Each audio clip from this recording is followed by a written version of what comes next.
Бәріңе сәлем. Бұл шығарылымды және басқа да жобаларды Easy мобилді қосымшасынан көре аласыздар. Easy бұл сенің ойын-сауық операторың. Бір мобилді қосымшада эксклюзивті видеошоулар, подкасттар және тікелей эфирде үздік артистердің концерттерін көруге болады. Сонымен қатар радио, музыка және жүздеген фильм мен ойындарда осы қосымшада. Барлық контентті Қазақстанның кез келген жерінен көруге болады. Ал осының барлығы су тегін. Қосымшаны жүктеп, контент көру арқылы өзіңе бонус жина. Содан кейін бонустарды гигабайт немесе минуттарға ауыстыр. Қосымшаға тіркел, сәтті қаралым тілейміз.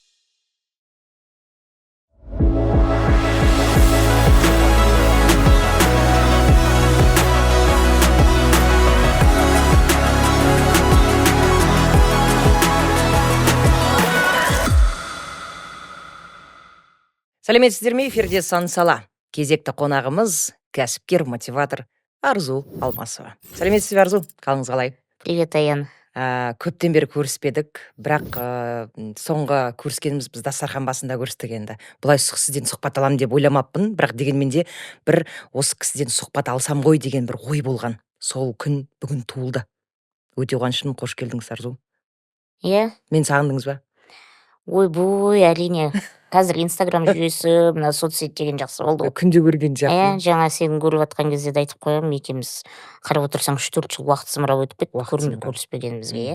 Иә. Күнде көріп жүрген сияқтымыз. Соны айтамын иә. ғой. Екеуміз де өзгермейміз. Сол баяғы мәңгі жаспыз, иә. Күштіміз, Энергия иә. ұрып тұр. Күштіміз, иә. Кереметпіз. Өз-өзімізді мақтамасақ, енді біз соны кімді айтты. мақтайды дегендей. Соны айтты. Енді Арзу жақында үлкен бір налып жүрген бір видеоны көріп қалдым. Не нәрсеге өкінесіз, не нәрсеге ішіңіз күйеді? Өкінгеннен пайда жоқ. Мен вообще өкінетін нәрсем жоқ. Бизнесте. Бизнесте вообще құдайға мыңда бір шүкір, бәрі Алланың қалауымен ғой. Бір бизнесте бір нәрсені бастап осы жерден күйіп кеттім, не болмаса мына жерін босқа жасаппын деген нәрседен бизнесте вообще болған жоқ.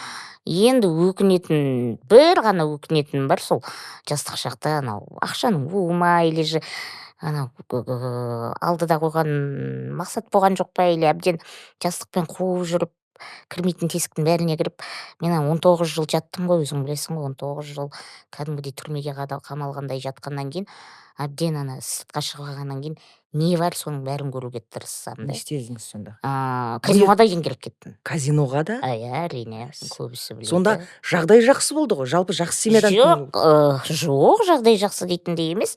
Қасымыздағы жолдас балалар ойнап жүрді, айтып жүрді, бүйтіп жүрді, ойбай, ана артист келеді екен, ойбай, мына артист келеді екен, осы не нәрсе екен деп кіріп көрейікші, не бопты, мынау көрейік бәрін, не бопты деп, сонымен келмеді ғой, енді оның іші шынымен де Буы тартады ғой. Иә, буы тартылып, оның ішінде бәрі болғаннан кейін сонымен қызығушылықпен кіріп кеттік та, одан кейін сол кәдімгідей уже ойынға салынып та кететін жағдайлар Ұтыстар да болды, ұтылыстар да болды. Иә, Ұтылған, енді ол ұтыстар деген ол саналмайды ғой, ол ұтылыс деген. ақша ұттыңыз ба? Иә, ол деген енді вообще жолайтын нәрсе емес. Мен де ойлаймын, азартта лудомания, игромания деген нәрсе ол әлемде жоқ ләззаттардың бірі ғой, мысалға. Соның ең андай сіз жаңа бір эйфорияны ұстап алсаң, деп ана бір числоң түсіп кеткен кезде, болмаса бір анандай чувство болады да, и как сен сол чувствоға қайтадан кіргің келіп тұрады, мысалға. Алып тұрама. Ол да бір Ондай да болады. Тем более ұтылып қалсаң, ол вообще, ойбай, қайтарып алам, осымен міне деп, сонымен қалай кіріп кеткеніңді байқамай қаласың. Мысалға, алкоголиктер де болады ғой. Енді алкоголик ешқашан өзін алкоголикпін деп айтпайды, дұрыс па? Потому что ол әбден ішіп жаңағы вкусына кіріп, уже кәдімгі алқаш болып кеткенін сезінбей қалады да, никогда не признает. Сол сияқты лудомандар да сондай сияқты. Мен уже әбден маған таныс сезім, и сол кезде мен ауырдыңызға кәдімгідей лудоманиямен. Жоқ. Емделдіңіз ба, әлде қалай шықтыңыз? Жоқ, мен просто өз-өзіме анализ жасадым. Өте көп бір қаражаттарды салып, әбден тығырыққа, өте көп енді. Мысалы? Енді айтпай ақ қойын. Білмеймін, оны есептеген жоқпын, шыны керек. Тырнаштап жиған тергенімнің бір 5 жылдық еңбегімді бір 5-6 айдың ішінде құртып жүрген кезім болды. Салатын нәрселерді залогқа да салып, кредитқа да кіріп деген сияқты. Орта әсер етті ғой. Иә, орта әсер етті. Ортада әсер етті деп те айтпаймын, енді өзіміздің жындылық. Не жалею, в принципе, ше. в принципе не жалею. Одан да И өттім сол, дейсің. я одан да өттім, мен не скрываю, көп маған айтады ғой, казино жайында не айтасың? Я никогда ничего не скрываю, потому что өзім ақшаммен кірдім, өзім біреуден налаживание ешқашан да аттаған жоқпын. Өзің кірдіңіз, өзіңіз Өзім қадалдыңыз, кірдім, өзіңіз өзім шықтыңыз. қадалдым до такой степени, даже 2000 теңге таксиға ақша қалмаған күндерден шықтым да, и өз-өзіме анализ жасадым. Не істеп жүрмін? Негізі осы кәсіпкерлікке келудің Не бірден бір істеп себебі осы жүрмін? казино болды ма? Жоқ, А. қайдағы? Жоқ, кәсіпкерлікке Енді жақсы, Арзу, сізде 2000 теңге болмады. Сосын бұл сол ситуациядан қалай шықтыңыз? Не нәрсе түрткі болды? Ары қарай сіздің жолыңыз. жоқ, мен айтайын дегенім, сен жаңа енді кәсіпкерлікке қалай келдің дейсің ғой. Мен наверное кәсіпкер болайын деп, мен осындай бір Жоспарыңызда болған жоқ. вообще болған жоқ, шыны керек. Мен кәсіпкер болып кетейін, мен жаңағындай Күшті болып ойбай кетейін бір деп. күшті болып кетейін, осындай болады деген мен вообще ойыма тұрмақ түсіме де кірген жоқ. Менде жаңағы енді шынымен де түркілеп тұрғанын, оны да айтып жүрдім ғой, неше рет айтып отырмын. Кішкентайымыздан енді ауырып жатқаннан кейін, үйдің кенжесі болғаннан кейін, қарапайым семьядамыз, өзің білесің ғой, енді әкем трактор айдады, мамам сол менің бір жасымнан ауру жабысқаннан кейін мен отырды, одан кейін енді бүкіл витамин не бар, бал дейсің ба, қаймақ дейсің ба, тауықтың жұмыртқасы дейсің ба, бәрі менің аузыма салынып отырды да, и одан кейін жаңағы керекті ойыншықтарым бәрі маған әкеліп отырды. Енді үйде ерке кішкентай тем более аурушаң болғаннан кейін, ерке болып, вообще как-то не ощущала. Бір жоқшылық болды деп Айта алмайсыз. айта алмаймын, кәдімгі енді үйдің кенжесімін ғой, 5 баланың ең кішкентайы мен, и менің ғана осындай диагнозбен болғаннан кейін ақылдысың, жаңағы сен данышпансың, көріп жаңағы осындайсың деп көбісі айтады ғой, енді ол ақылдылық. Мен өзім всегда айтамын, мен өзімді түрмеде отырған адам айтады ғой, түрмеде отырған адамдармен общаться еткен күшті, панически күшті дейді ғой. Мен де ойлаймын, что просто жатқан кезде сен көп ойланасың да. Жатқан кезде бір тесікке қадалып, жаңағы орныңнан тұра алмай, дәретіңді төге алмай жатып неткен кезде, әрине уже 15 жасқа дейін жаңағы ертегілерге сеніп жүрдік, ойбай тұрып кетесің, жазылып кетесің, жүріп кетесің дегенге. Одан кейін уже сана сезім келе бастағаннан кейін мен уже түсіне бастадым, что это мой диагноз, что это менің тағдырым, Қабылдауым керек. Иә, қабылдауым керек дегенде ой болған жоқ ше. И неше рет енді наркозбен кеттік, больницаға да кеттік, айттық, бүйттік, ол көп жағдайлар болды, көзіңді ашсаң опять тірісің. Көп жерлерде де айтамын ғой, даже Аллаға да тіл тигізген кезіміз болды, Алла неғып мен алмайсың, неғып өстіп соншама бейнетті бердің деген сияқты. Бәрібірдей өмір атады екен, таң атады екен, сен неше рет уже білесің да, бір наркоз алған кісі, бір жаңа қатты бір сондай ситуациядан шыққан кісі қайтадан өмірге келген кезде уже не үшін деп ойланасың да, и көз алдыңда шешең отырады, бір күн жылайсың, 2 күн жылайсың, одан кейін келген сайын, ол мен жылаған сайын олар жылайды, одан кейін ауырса да ауырмады, жоқ күшті деп өз-өзіңді жаңағы солар жыламаса екен, солар менің жаңа қиналып отырғанымды көрмесе екен деген оймен бәрі жақсы сияқты, ары қарата өзім сөйтіп жүрдік. Санамен туылған баласыз ғой сіз. Мүмкін. Өйткені саналы ұрпақ деп тілейміз ғой біз. Саналы ұрпақ көруге нәсіп етсін деп. Сана болмаса, сенің аяқ қолың аман болса да, егер мына жерде түк болмаса, бұл сол жақта мысалға казинода қалатын едіңіз ба деп те ойлайсыз. Әрине. Ол жерде сіз, мына жерде енді есейе келе сіз өзіңізге сұрақ қойып бастасыз. Біз көп адамдар сұрақ қоя алмайды ғой өз-өзіне. Мен не істеп жүрмін? Не істедім осы күнге дейін? Мына жүрісім не деген сияқты. Сіз уақытында тоқтай білдіңіз. Иә, мен кәдімгідей уже до последнего мен әдейі бір сутка өстіп бір бұрышында бүйтіп қарап отырдым ше, кәдімгідей. Өз-өзіме ананың ішінде енді анализ жасап отырдым. Артымнан да жаңағы звоноктар, телефонды өшірдім, айттым, не волнуйтесь. Болды дедім, өз-өзіме анализ жасап отырдым. Кәдімгідей Ананың ішінде өңкей байлар, өңкей жаңағы байсымақтар ғой, на самом деле бәрі шаштармай, жаңағы бойында жаңағы қарыз, қайжан ақша тапсам екен, 80% мошенниктер Қай жақта? жүлдесе болады да, казиноның ішінде. Казиноның потому что ішінде. ол жерде еріккен адам жүрмейді да, мысалы. Ақша табу үшін, жеңіл ақша табу үшін. Жеңіл ақша табу үшін емес, басында олар жеңіл ақша табу үшін келеді. Сосын Жеңіл ақша табу үшін келеді, сосын кейін азартқа келеді, сосын тоқтай алмай қалады, сосын өмір бойы соның ішінде өмір сүріп кеткен қаншама адамдарды көрдім да, соған ойлаймын, өзім ойлап отырмын, не істедім, не үшін жүрмін, қаншама қарыз, кредит болып кетті, машиналарымды, жаңа квартираларыма дейін залогқа қойып қойдым, блин, не істеп жүрмін деп. Соны шығарып мен шығарасың әрине там. Шығарып алдыңыз ба? Жоқ, бір ойында шығарасың да, бір 10 мың, 20 мың доллар деген сияқты. Бір ойында шығарасың, ол бірақ сені не лечит уже, потому что сен уже пәленбай салып тастағаннан кейін 10 мың доллар мелочь болып көрінеді. мелочь болып көрініп қалады ананың ішінде. Сағат жоқ, не жоқ қой. Енді кәсіптен бастап казиноға бірақ түсіп кеттік қой. Без фальши дегеннен кейін айтатын жағдайды айтайын, көбіне бұл сабақ болсын дегім келеді.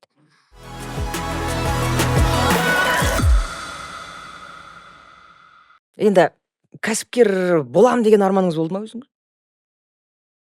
Мүлде кәсіпкер Андай болам, болам, жағдай кәдімгідей андай болам, мындай болам дегендей арман ондай вообще енді. Я шла по жизни, как есть мен. Мүлдем арман мақсат болған жоқ па арзуда? Жоқ, арман мақсат енді қиялдар өте көп болды мысалға да. Енді кім болды? 19 жыл жатқан кезде қай жерде ертегі бар, сказки народов мира, енді мен орысша оқыдым ғой, қай жерде жаңағы библиотекада кімнің үйінде ертегі бар, кімнің үйінде журнал бар, ол кезде журналдарда шықпайды, сол кезде бүкіл кітап әкеп береді, соны от корки до корки оқитын. Сол кезде жаңағы алтын балық, жар птица дегендерді оқып жатам да, ана бетіме алып, жаңа қиялданып кететін, мынаның бір жар птицаның бір құйрығын ұстап алса, ол мені жаңағынде алып кетсе, одан кейін мен, короче, өзім бір самолетқа отырып, как меня провожают, и мен кеттім, якобы самолетқа отырып, осындай коляскамен, и самолеттен түсіп келдім, я такая высокая, красивая, мынандай той жасайды деген сияқты.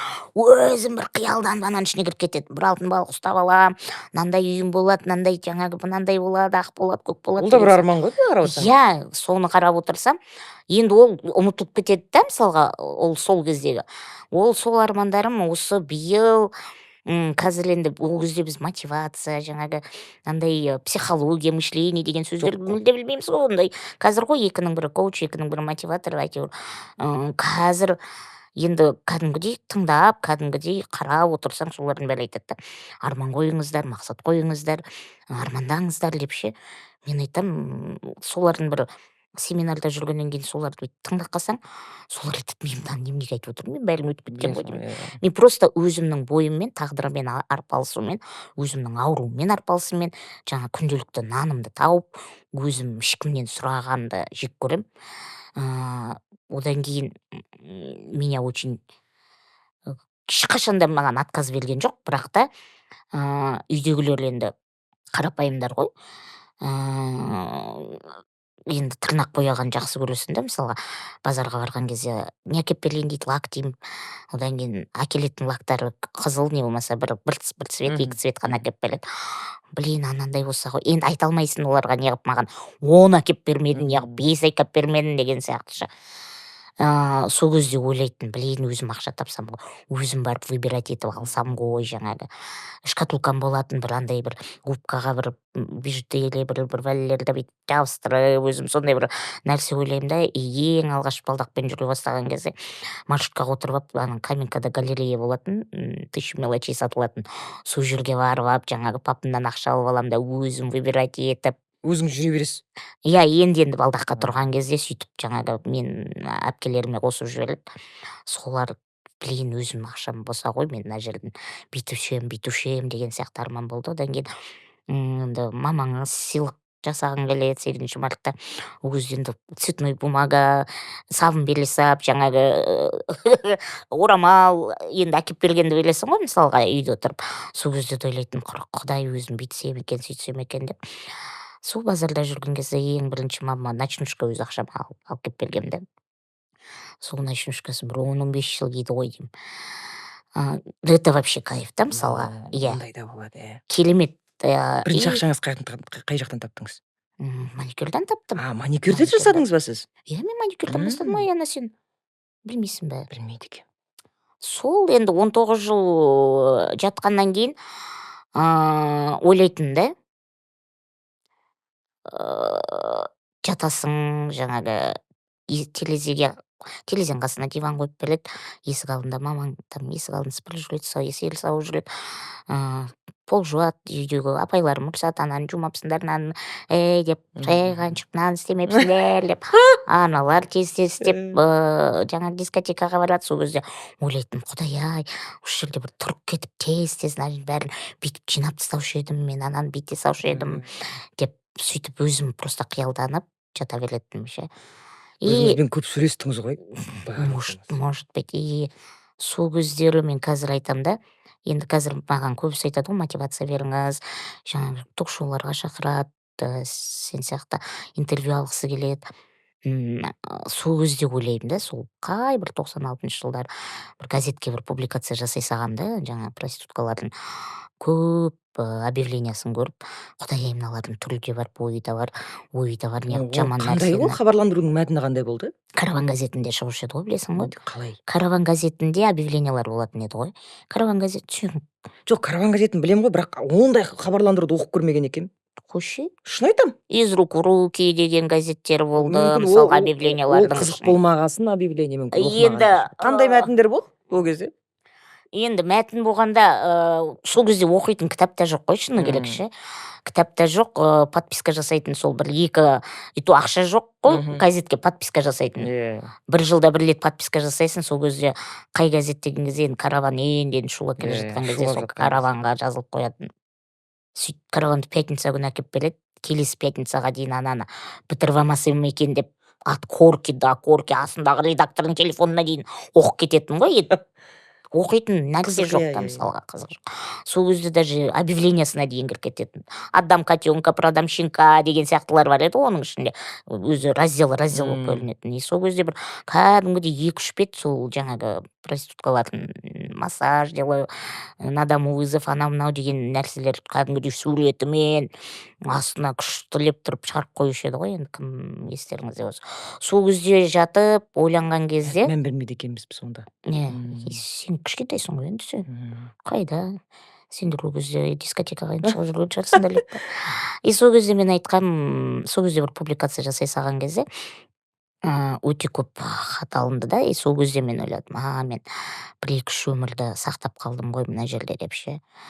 Даже бір проститутканың өзі үйге дейін келіп жұмысын істеп береді. Жоқ, менімен танысып, кәдімгідей телефонмен звондап, менімен танысып, өзінің жағдайын айтып, қалай осы жолға келгенін айтып, жаңағы шын болды, арзу шаршадым, на самом деле қоям деп, кәдімгідей қойған қыз да болды менде. Мысалға, Мадина деген қыз болды, суреттері бар еді, енді шығармаймыз ғой, конечно, қазір.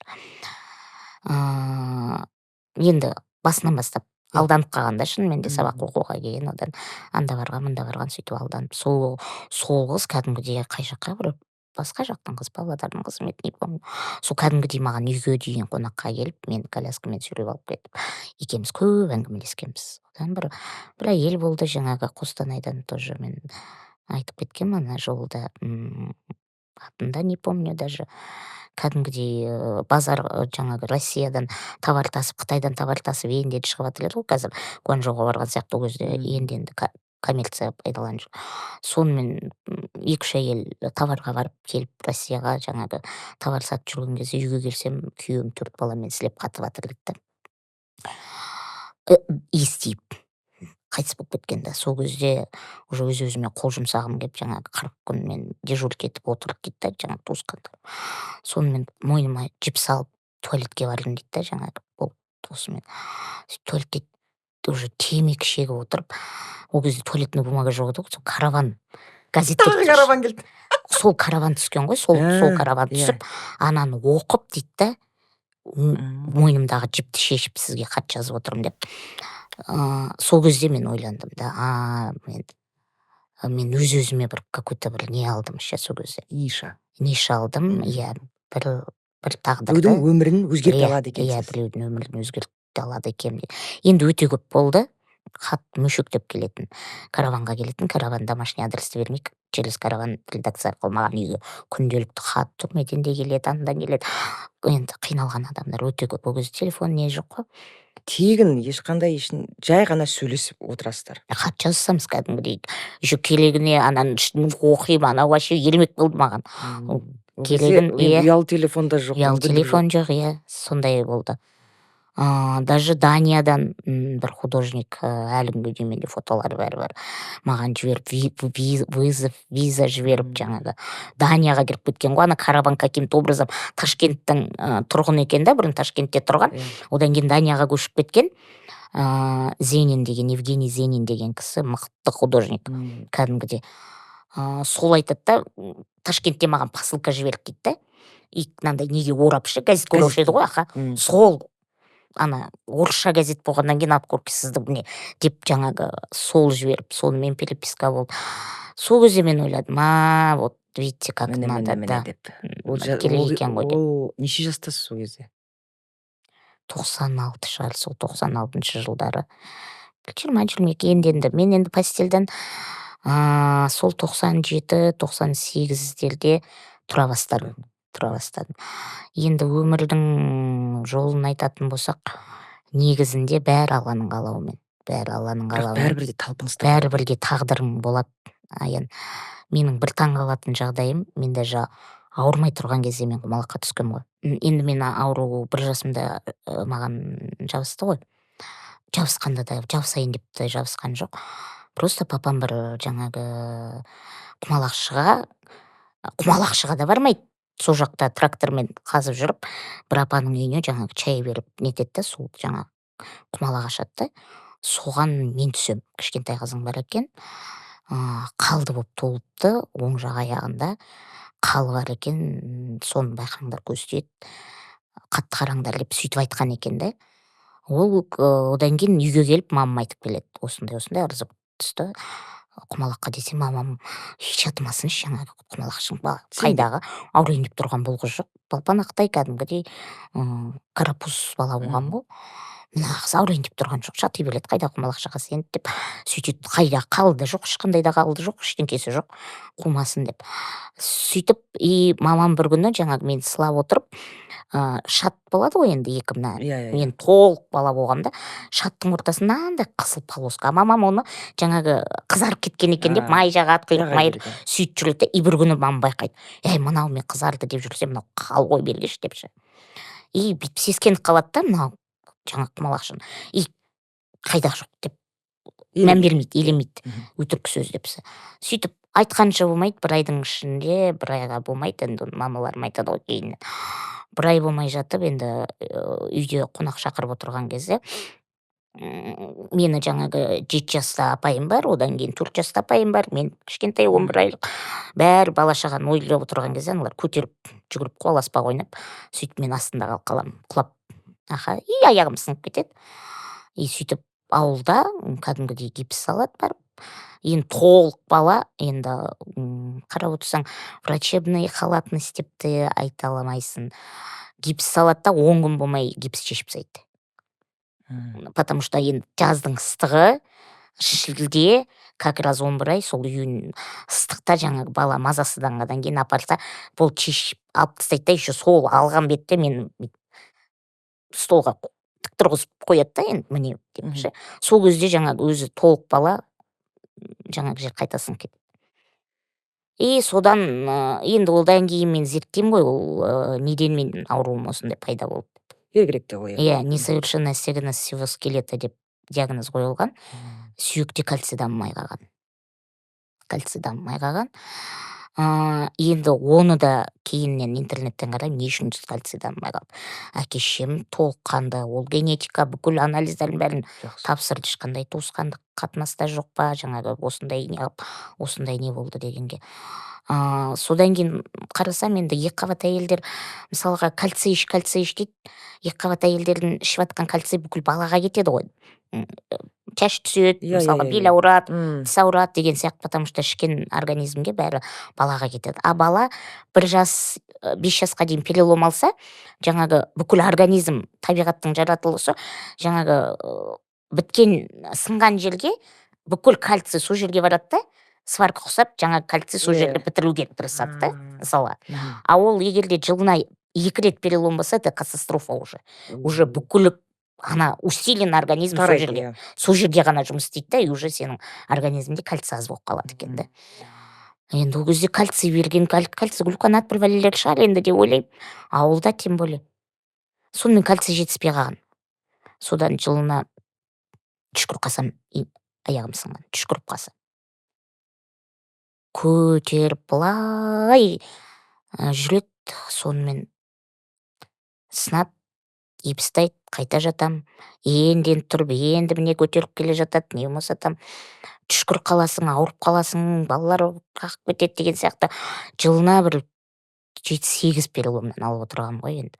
Сол енді полный гипс шешеді, қайта алынады, қайта шешіледі, қайта алынады. Сонымен енді кәдімгі неде формада жатқан сияқты болғаннан кейін әрине уже деформация кеткен жаңағы организмге. Содан осы не болған. Совет өкіметі бойынша мен 2-ші диагноз болған сол кезде. Қазір көп қой енді бұндай диагноз өте көп қазір өте көп. Бұл туа біткен емес. Менікі туа біткен емес. Менікі кәдімгідей 1 жасқа дейін полный развитиемен келе жатқан балам. Даже карточкамды да қарадым сол кезде. Вес, рост, все соответствовало. Ата-анаңыз бірақ соңына дейін күресті ғой. Әрине, ата-анам сол кезде енді, ол кезде де енді қарапайым біздің надандылық па деп те ойлаймын, бір жағына қарапайым. Енді не істейді?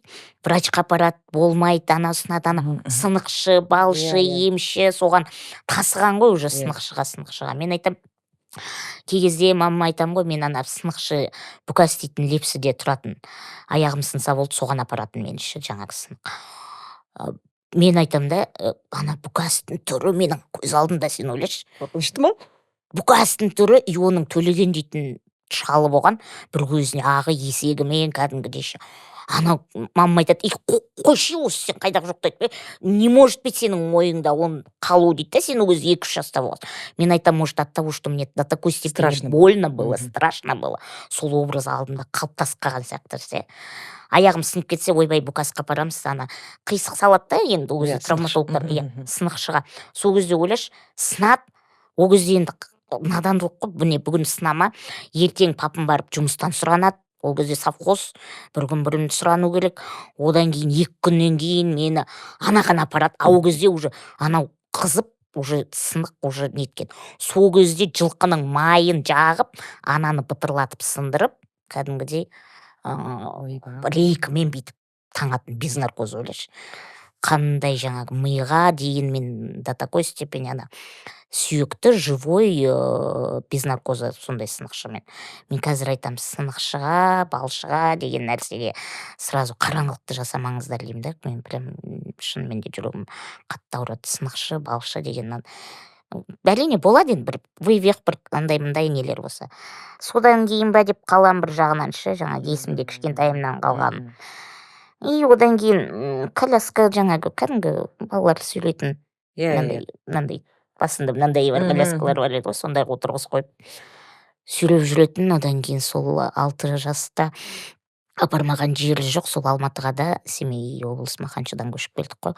Осы детский больницаға қаратам деп, осы Ақжардан детский больницаға жақын жерден деп, осы жерден үй алғанда, мысалы, бүкіл дүние мүлкін, бүкіл жаңағы малын, соның бәрін сатып, осы жерден біз енді кәдімгідей жақсы үйіміз болған енді Маханшыда да.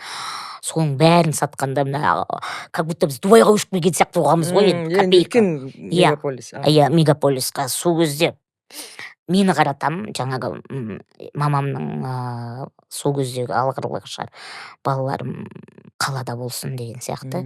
Мен ағызды қаратайын деп, прям 0-мен келдік десек болады. Жаңағы бүкіл жинаған, бүкіл малдың ақшасы бар, жаңағы бүкіл жиған терген ақшасына үй алынды, и одан кейін уже үйдің түрін көрсең, біздің үйдің 39-шы жылғы үй кәдімгідей ана избушка болып қалған ғой, майлап есік алды отырып қалған. Ең ескі жаңағы үйді соған ғана жеткенді ақша, соған көшіп келген. Одан кейін совхозға кіріп сөйтіп жеткізді ғой шыны керек әке шешеміз ше. Сол кезде әкем маған ең бірінші таблицаны үйрете береді. Таблицаны үйрететін. 6 жаста. 4 жасымнан таблицаны үйрететін. Тетрадьтың артында бар еді ғой таблица, соны қолыма ұстатып қоятын да. Су ішем десем, 2 жерге 2 қанша, 4 жерге 5 қанша деп соны айтатын да отыратын. Есеп білмесең есек боласың, есеп біл деп ше. И память содан қалып қалған ба, енді жақсы память одан кейін. Сосын бірақ 6 жастан кейін мектепке бардыңыз. Жоқ, 6 жаста барған жоқпын. Мектеп уақытты айтып беріңізші. 84 жылы біз көшіп келдік 6 жасымызда. Одан кейін 2 жылдай, айтып отырмын ғой, мен Совет өкіметі бойынша мен екінші баламын үйден оқытылуға рұқсат алынған. Ол кезде Совет өкіметі кәдімгідей бүкіл үйіңнің ұрпағыңның тексереді.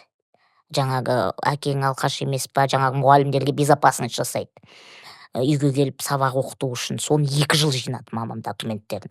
Аппар маған жаңағы ФТЭК бүкіл справкаларды жинап, сонымен где-то бір 9-шы сынып, 9 жасымда ма, 8 жасымда ма, бірінші классқа емес, маған келді де сразу примерно бір апрель айында ма сондайда жаңағы уже утвердили мұғалім.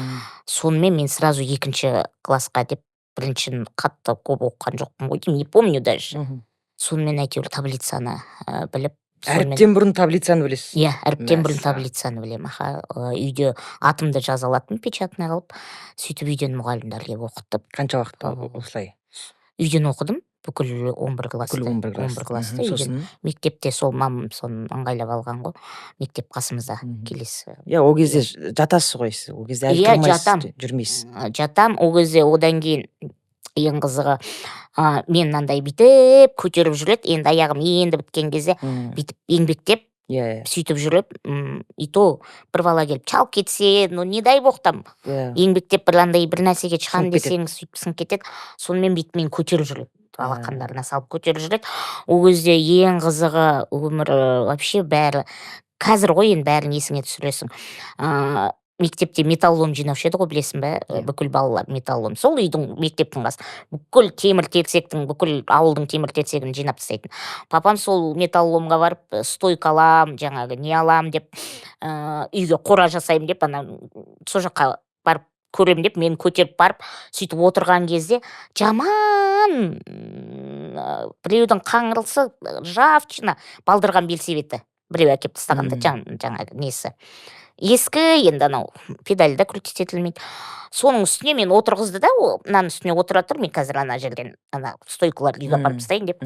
Мен отырғызды, ананы мен аяқпен кәдімгідей бүйтіп талпынып басқам ғой, ананы педалінші бүйтіп. Папам көріп қалды, белсебетті үйге алып кеп, майлап, ржавый енді, майлап жаңағын бәрін жүргізіп, маған белсебет іздеді. Балдырған белсебет бүкіл ойбой детский мирді хит. Сонымен аягөзде мамамның біз бір бабысыны сол жақтан бір балдырған белсебет алдырып, сол балдырған белсебетпен мен 11 жасыма дейін сол балдырған белсебетпен жүрдім. Кәдімгідей бүйтіп крутить етіп, уже далаға шыққан. Спорт қой жағынан. Сол балдырған белсебетпен жүрдім. Одан кейін балдаққа заказ жасап, сол как раз неге кезде балдақ бергенде маған енді өзін весін көтермейді, бұл тұрмайды, балдақпен ақырында бүйтіп тайтайласаңыздар, балдақ сүйеніп жүрсін. Өзін весіне тұрғызуға болмайды, сынып кетеді. Мына жерден 1000 сварка бар, ол қолай ақын бәріне. Сонымен бір күні мамам сол енді Қытай ашылған кезде, сол күйбең тіршілік, мамам Қытайға кеткен кезде папам бір айда мен белсебетін тартып алып та, балдақ қойып қояды қасыма ше. Осымен жүресің деп. Мен жүрмеймін, ана қолтығым ісейді, мына жаққа, ойбай, хайбай, жылай, меркелейм. Жоқ, жүр, тұр, үйлен, потому что уже папам көріп тұр да, мен уже былай. Икемің бар екен кішкене. Икемім бар, и уже бүйтіп отырып қалмасын деп тұр ғой. Сонымен балдаққа тұрғызып қойды. Сөйтіп балдаққа тұрып, сол 11 жасымнан бастап балдақпен жүре бастадым. И то сол балдақтан да ауладық, неше рет сол 95-ші жылы қатты перелом алдым, бір 6-7 переломдай алдым. Одан кейін білмеймін енді. қай жылдары тоқтағанын білмеймін, бірақ та мен айтам, бәрі айтады ғой, психологтардың қай жерге барсаң қорқынышты жеңу керек, жалқаулықты жеңу керек, сананы түзеу керек. Сол кезде сен байисың, сол кезде қорыққан адамға ұқсамайсыз да. бүкіл чакраларың ашылады, анау болады, мынау болады, сол қорқынышың жеңсең дейді ғой. А мен ол қорқынышты просто так бүйтіп кәдімгідей бір нәрсені жеңейін деп жеңген жоқпын да. Енді балдақпен жүресің, үйде кәдімгідей енді жақсы бір жылда бір 6 ай сынбай кәдімгідей енді туалетке өзің ақырындап барып сөйтіп жүресің. Ол кезде уже жан жағда көрші қыздармен араласасың, есік алдында отырып алып олармен ойын ойнайсың, жаңағы сөйтіп жүріп. Сөйткен кезде енді пикникқа барамыз дейді, жаңағы походқа. Сол кезде мамам жібермейді, енді алаңдап, ойбай бармайсың, құлап қаласың деп. И сол күні бір күні жібермей қойған күні мен үйден кәдімгі раковинаның қасынан тайып құладым. И сол кезде айтам да, еще мамам айтып қой, мама сен мені жібермедің, оған жан жақтан құлап өсіп жатқаным жақсы еді, неменеге ол жаққа барсам құламас па едім, неменеге деп. Иә. Мен одан кейін мен уже мамамды тыңдамайтын болдым. Тығылып шығып кетем, қашып кетем, балдақпен поляға барып подснежник теріп келеміз, мына жерде отырам, ана жерде отырам деп. Потому что енді бәрібір да үйде құладың не болмаса түнде төсекте не дай боқ былай дұрыс аунап кетпесің, сынып кетеді. Бәрі жерге сынып кетеді. И уже все, у меня выбора не было. Әйтеуір бір жаққа шықсаң, әйтеуір ақырындап жүресің ғой. Ой, сөйтіп сол қорқынышты солай жеңген сияқтымын деймін да. Әйтеуір отырмау керек, жатпау керек, қозғалыста болу керек қой, бір қысқасы. Одан 95-ші жылы қатты перелом алдым. И то сол үйден құлап. Екі аяғы екі жерден сынды. Екі аяқ. Мына қол сынды, мына жерден. Ойлашы, просто так. Сынбаған жеріңізді айтыңызшы. Сынбаған жер жоқ. Бастан басқа.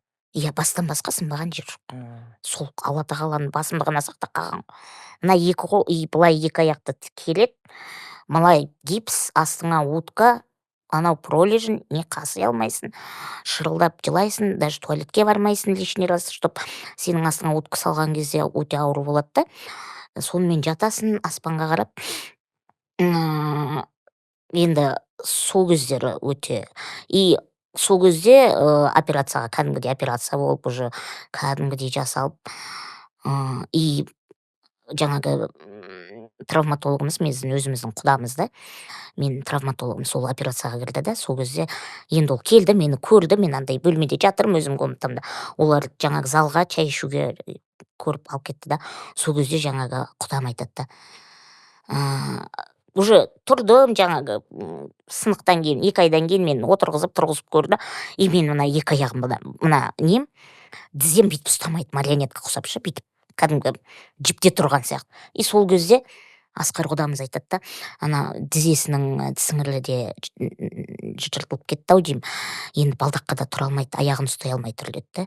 Коляска беріңіз енді деді. А мен колясканы алдыртпайтын. Коляска қажет жоқ, ана велосипедке отырып алып, балдаққа отырып алып, коляска десе өзімді инвалид сезінгім келмейді. Как будто бір ана коляскаға отырса, мен бір инвалид сияқты вообще. Қазір балам даже мен отырғызбайды ғой коляска. Мама, это для инвалидов, давай не будешь на этом кататься. Балаңыз нешеде өзі? 6-да мектепке барды, Құдай қаласа. Сол кезде ананы естіп қалдым ше, сондай айтып жатқан. И көзімнен бұрқ етіп жас, я говорю, нет, нифига. Енді мен балдақтан айырайын деп тұрма, инвалидный коляска. Кәдімгідей стрессқа кірдім, депрессия болды, үйден шықпай, шашымды да алғызбаймын. Алдында жаңа көтеріп парикмахерға барып, шашымды алғызып сөйтіп жүреді. Ештеңке қажет жоқ деп комнатамда да шықпаймын. Естіп алған ғой енді. Үйдегілер айтады, кәдімгідей депрессия болып 1-2 жыл отырып қалдым да мысалы. И одан кейін бір күні отырдым, айттым, неге мен тұрам, балдаққа келіңдер, балдақ беріңдер. Жоқ, бермеймін, бүйтіп, жоқ. Отырам, мамаларым ақырын жоқта, ана балдаққа бүйтіп тұрам дедім да, балдаққа по-любому тұрам. Айтсаңдар айтыңдар, мен по-любому балдаққа тұрам. Деп 2 жылда балдаққа тұрдым ғой. Балдаққа тұрғаныма риза болдым сол кезде. Үлкен бақыт қой ол. Үлкен бақыт, ойлашы, сен жатқан адам үшін. Иә, жатқан адам үшін өте үлкен бақыт вообще. Тем более сен бір комнатада сен 2 ай таңылып жатырсың да, сен көтеріп апарады. 4 қабырға. И ана кухняға барып отырып чай ішудің өзі бір арман да мысалы. И действительно, вот это вот счастье, мен қазір айтам. Ақша, байлық бақыттың бәрі ақшада емес, байлықта емес. Енді Аян өзің ойлашы, бір күн ауырып қалшы, 42 ешкімге керек градус емессің. 42 градус температура болып мысалға да, 40-41-мен ауырып қалшы, ертесінде температураң жоқ болған кезде өмір қандай тамаша болып кетеді. Иә. Ковидтің кезінде бір воздух жетіспей, Иә. одан кейін жазылған кезде қандай болады? Сол ғой міне. Ковид Зачем? әсер етті ма ковидпен ауырдың? Жоқ, ковидпен ауырдым, бірақ қатты неткен жоқпын. Соны ойлаймын да, вот просто ақшаның бақыттың бәрі ақшада, байлықта, сенің санаңда емес. Мен действительно осындайға жеткен кезім менде выбор болған жоқ. Иә, басқа шанс болған да жоқ. Менде шанс болған жоқ. Өлем де деп таблетка да ішкен. Ақырындап таблеткалар жинап алып, пәленбай пачкасын ішіп өлем болды деп. И то соны откачали. Құдайдың сүйікті ұлысыз ғой. Ойлашы енді. Босқа емес қой. Демек осы Иә. күнге дейін жеткізу керек болып тұрды ғой сізді. Соны Сіз айтам. біреудің өмірін өзгертуге сізге Құдай бір емес бірнеше шанс берді. Сол үшін де қазір уже мотивация деген кезді қазір қатты қолға алып жүрмін, потому что қаншама Адамға мотивация дайректке жетіспейді қазір. көп, Өте 90% адам өз-өзінен түңіліп, өз-өзін бір Аяқ-қолы аман есен. бақытсыз көріп, өз-өзінен ана жатқан инвалидтер бір далаға шықса мені бүйтет, ананы бүйтет, ана бүйтет. Сондай кеше бір комментарий жазып жүріпті. Осындайлар не дейді Құдай ол? Зачем такой специально ходить на той? Вы что, любите, когда вас жалеют? билеп жүрген видеоңызға ма? Билеп жүрген видео. Хит болып кетті ғой. Иә, хит болып кетті ғой. Соны айтам да. Мен енді ойладым, енді бір төсекте бір жаңағы төсек тартып жатқан бір инвалид шығарады деген шықпайшы. Потому что ему кажется, да, всем, вот, мен шықсам, как будто маған көп жазады да, мен шықсам бәрі маған қолмен көрсетеді, менің там бетім күйіп қалған, бетім уродина, там не болмаса там белім бүкір, анауым, мынауым деген сияқты. Соны мен шықпаймын, меня все начинают жалеть, я не хочу, я опять в депрессию впадаю, я сколько себя поднимаю, я даже за хлебом ходить не хочу, потому что все на меня пальцем. Я говорю, тебе какая разница? Как хочешь, так и живи. Да люди обсудят Конечно. 5 минут и забудут завтра. Конечно. Вот именно он тебя пожалел, посмотрел на тебя, да? И забыл. Потому что у него свои проблемы хватает. А ты все вот это собрала, ананы дейді, мынау дейді, анау. Вообще, маған вообще не касается чужое мнение. Мен сол кезден бастап чужое мнение маған вообще не касается. Ең қатты әсер еткен комментарий, сөз есіңізде ма? Сөз сүйіктен өтеді дейді ғой. Бір қатты бір тығылып, жаңағы не болады ғой, тасбақалар қорыққан кезде панцирына тығылып қалады ғой. Сондай бір моменттер болды ма сізде? Қатты көңіліңізге әсер етеді. Жоқ. Мен қазір до такой степени өз-өзім немді алып тастаған адаммын, мен маған біреу не дейді, маған на то пошло даже бар. Апайым ба, жаңағы мамам айтқан ма, ол өзінің мнениесі деймін да, мама, ол өзіңіздің мнениесі. Қоя беріңізші, 75 жыл өзіңе өміріңіз сүр, енді 45 жыл қалай сүргім келеді, солай сүріп қойшы мама деймін да. Мамаңыз қатал ма? Бұрын қатал болған, енді қазір бәрібір де жас келе бала ғой. Әлі внимание хочет, әлі жаңағы. Қайда мамаңыз? Менімен тұрады бүгін Алакөлде. Ақтауға барып келді Алакөлде. Дайын сашылыққа да жібердік, лайнерға да барып келдім. Бүкіл шетелдеріне де енді қазір әкем көрмеген, рахмет. Әкеңіз неше жасында кетті? 60 жасында кетті. 60 жасында. Сол 99 жылы кәсіпкер қалай болдыңыз деген сұраққа қайтадан бір мотивация кетіп қалыватырмыз. Сол 99 жылы ағам қайтыс болып кетті 32 жасында, енді түркілеп тұрған, одан әкем қайтыс болып кетті. Одан кейін мен түсіндім, мамам екеуміз пенсияға қарап қалдық. Тағы бір ағамның өзінің семьясы бар, ол байғұс өзі водитель, там охрана, Қазақтелекомда алатын 120 мың теңге зарплатасы бізге бермей тұр, өзінің семьясы бар. Апайым өзінің семьясы бар, мысалы. Береді әрине, көмектеседі, бірақ та сол шешем ана таң нұр келсе холодильниктің сынғанын айтпаңдар. Ол күйеуге енді шықты, өзіміз бір нәрсе қыламыз, ана Светтің ақшасы төленбей тұрғанын айтпа деп сөйтіп отыратын да, ананың семьясына мешать етіп кетпесін деп, жаңағы аналарға нетпесін деп. И уже түсіндім, что ағамның артынан балалар қалды, біздің қолымызда өскен. Олар не болады? Екі өлім, ойлашы, қаза. кәдімгі бір жылдың енді ішінде. бір жылдың ішінде енді өзің білесің ғой, өзіңде де қаза болды деп айтып отырсың. Қандай стресс, қандай депрессия. Қатты ойландым. Прям түнімен жазып, даже ежедневниктарымда да бар да. Жаңағы не істейміз, ойбай. Сақталған ба? Сақталған екен. Күнделіктеріңіз бар ма? Сақталған екен, сақталғандары да бар екен. Әкем жайында жаңағы құдай не болды деп. И уже в любом случае жить хочется, кушать хочется, краситься, одеваться хочется, что-то хочется, да? И не істейсің. Әкенің жоқтығы біраз сезілді ғой енді. 99 иә, жоқ енді қатты біраз деп те айтпаймын, уақыт көп өткен жоқ. Бір 2-3 айда, потому что әкем өте қатты жігер беріп кетті маған. Ағам қайтыс болды 32 жасында. Авариядан қайтыс болды. Ол кәдімгідей өзі шығып, кәдімгідей органға, прокурорға дейін өтіп, енді жағдайымыз осы жөнделеді, осы міне деп кәдімгідей машинаны мініп, жаңағы үйге бір нәрселер алып, бастай қалған кезде ағам қайтыс болып кетті. Авариядан соның артынан сол ағам қайтыс болған кезде енді трагедия болды шынымен. Тура жаңа жыл күні. Енді талдым, бәрі талды, үйде скорый, мамам талып жатыр, қайта талып түседі. Білесе давлениясы, білесе анаусы, білесе мынаусы. Әпкем екіқабат, ол талып қайта ішпен құлайды. Мен кәдімгідей болды, осымен өмір аяқталды деген ботадай боздап, андай елдер тамақ ішіп, жаңағы су ішіп, бір нәрсе істеп жүрсем, меня прям колотит. Қалай Нұрлан өліп жатса, сендер шай ішіп отырсыңдар деген сияқты. Ішімде өксік бар да, как будто мен ішпеуім керек, енді жемеуім керек деген сияқты. И сүйек шыққан кезде сүйек шығып, әкем андай комнатасында жатыр екен, пештің түбінде. Арзок бергелде барып едім.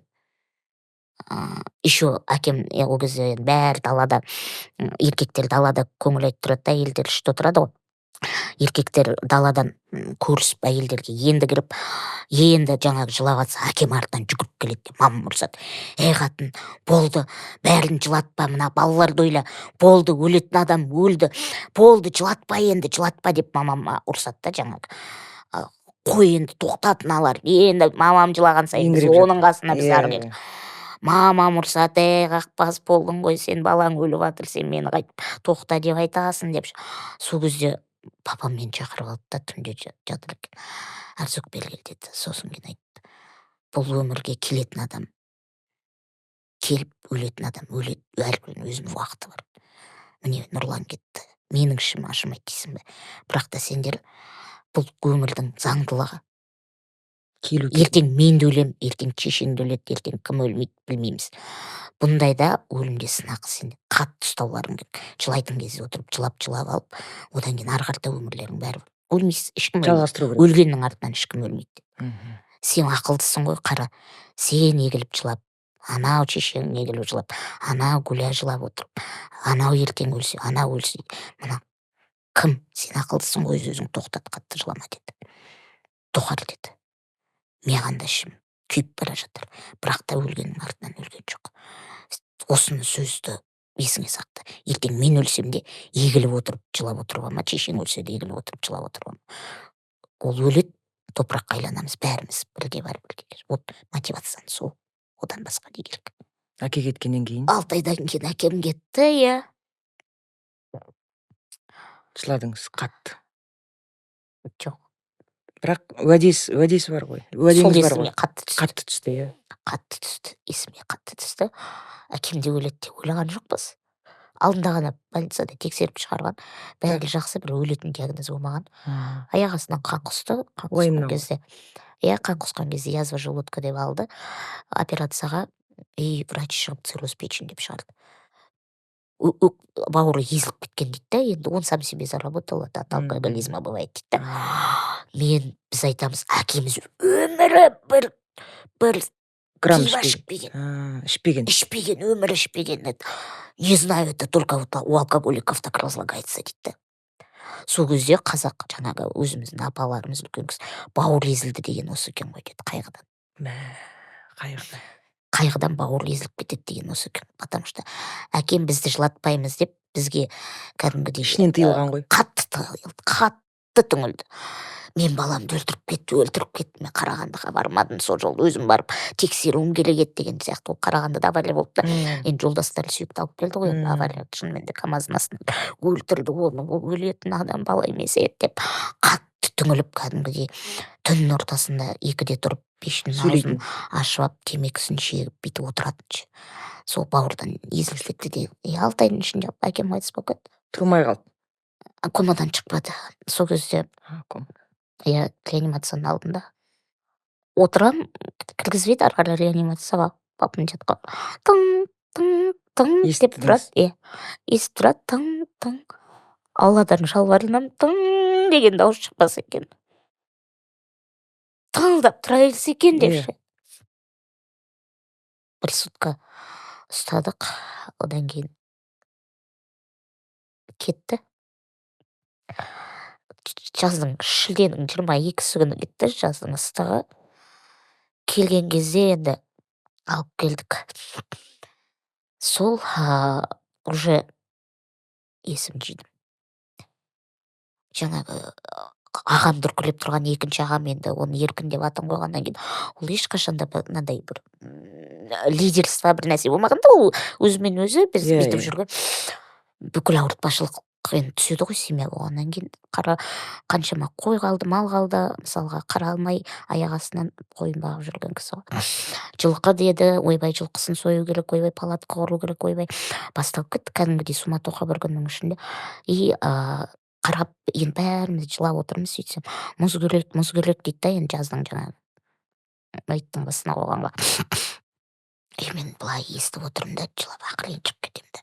Ақырын барып жаңағы больницадағы врач достарым бар, моргта барма таныстарым мұз керек деп ақырын шығып кетемін де барып бір машинаға сыртқа шығып барып моргта мұз алып келемін жаңағынша. Енді бір жағына шығысуым керек болды деген сияқты. Қатты ұстадым өзімді.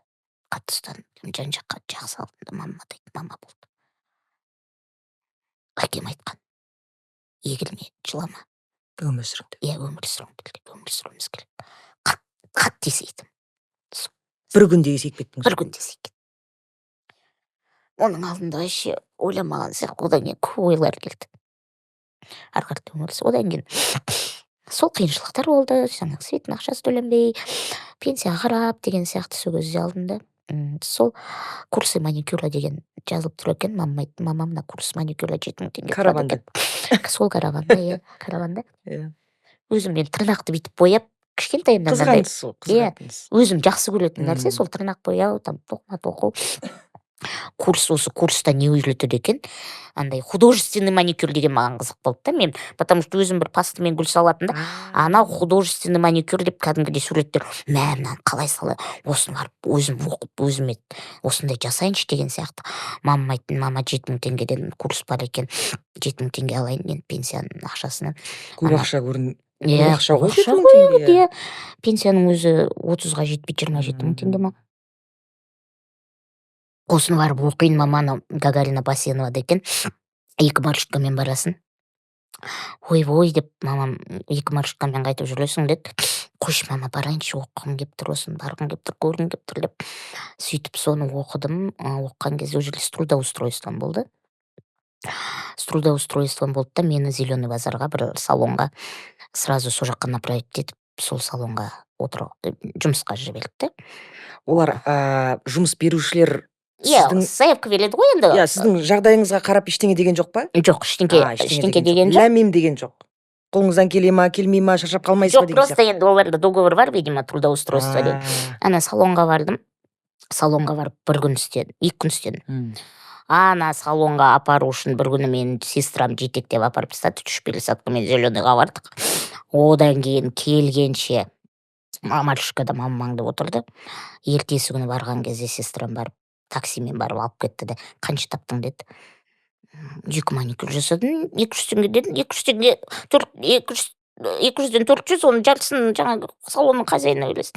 200 теңге жасадым дедім, отырша бір жерін қысып деді.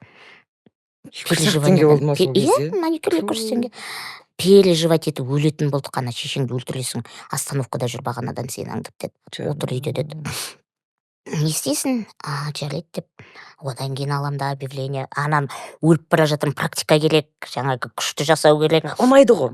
Иә, ұнайды Иә. да, ананы біреудің тырнағын жасау керек, Сөйлесесіз өліп, иә. бір жағынан.